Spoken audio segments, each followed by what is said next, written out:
আসসালামু আলাইকুম। আবারও চলে আসলাম নতুন একটা ভিডিও নিয়ে। বন্ধুরা, কে কে কেমন আছো? আশা করি সবাই ভালো আছো। দোয়া করি সবাই ভালো থেকো। আজকে আমি গরুর মাংস রান্না করব। তার জন্য গরুর মাংসটাকে ধুয়ে পানি ঝরিয়ে নিয়েছি। এবার একে একে মশলা দিয়ে দেব। প্রথমে পেঁয়াজ কুচি, তারপর আদা বাটা, রসুন বাটা, জিরার গুঁড়া, ধনিয়ার গুঁড়া, লবণ, হলুদ সব মশলা একসাথে দিয়ে গুঁড়ামরিচ দিব, দিয়ে তারপরে হাতে মেখে রান্না করব। আজকে গরুর মাংসটা সবকিছু দিয়ে হাতে সুন্দর করে মাখিয়ে নেব। দিয়ে দিলাম মরিচের গুঁড়া। এবার আস্তা কিছু মশলা দেবো, তেজপাতা, ছোট এলাচ, বড় এলাচ, লবঙ্গ এবং দারুচিনি দিয়ে তেল দিয়ে দিলাম। আজকে সয়াবিন তেল দিয়েই রান্না করব।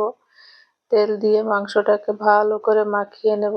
মাখিয়ে সুন্দর করে মাখাতে হবে যেন প্রত্যেকটা মাংসের গায়ে মশলাটা লেগে যায়। মাখানোতেই টেস্ট বাড়ে, এজন্য অনেকেই আছে গরুর মাংস হাতে মেখে রান্না করে। কথা বলতে বলতে বসিয়ে দিলাম কষানোর জন্য। গা থেকে যে পানি বেরিয়েছে সেটা দিয়েই কষিয়ে নিলাম। কষানোর পরে এই পর্যায়ে দিয়ে দিলাম গরম মশলা। এই মশলাটা আমি নিজের হাতেই বানিয়েছি।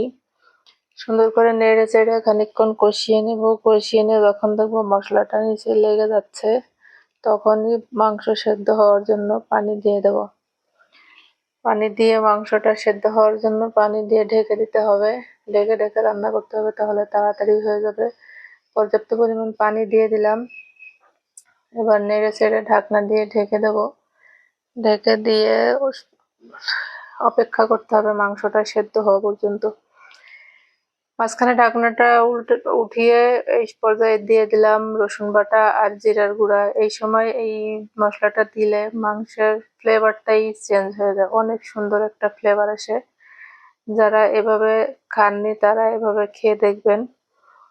ভালো করে নেড়ে চেড়ে কষিয়ে নিয়ে, কষানো প্রায় হয়ে গেছে, কষিয়ে নিয়ে দিয়ে দেবো আলু।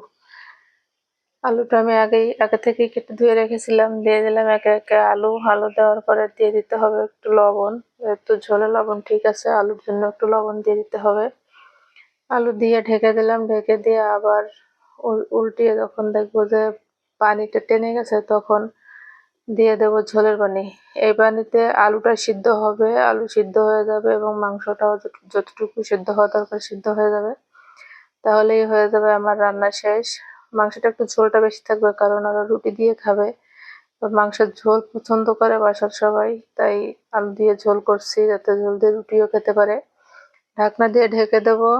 ঢেকে দিয়ে রান্না হয়ে গেলে ফিরে আসলাম। উপর দিয়ে ছড়িয়ে দেবো শেষ পর্যায়ে ভাজা জিরার গুঁড়া। এবার আমার রান্না শেষ। এই হচ্ছে ফাইনাল লুক।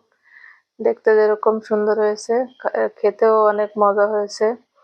কারণ আমি যখন ভিডিওটা ভয়েস দিচ্ছি তখন অলরেডি মাংস খাওয়া শেষ। মাংসটা রান্না করেছিলাম শুক্রবারে। ভালো থাকবেন সবাই।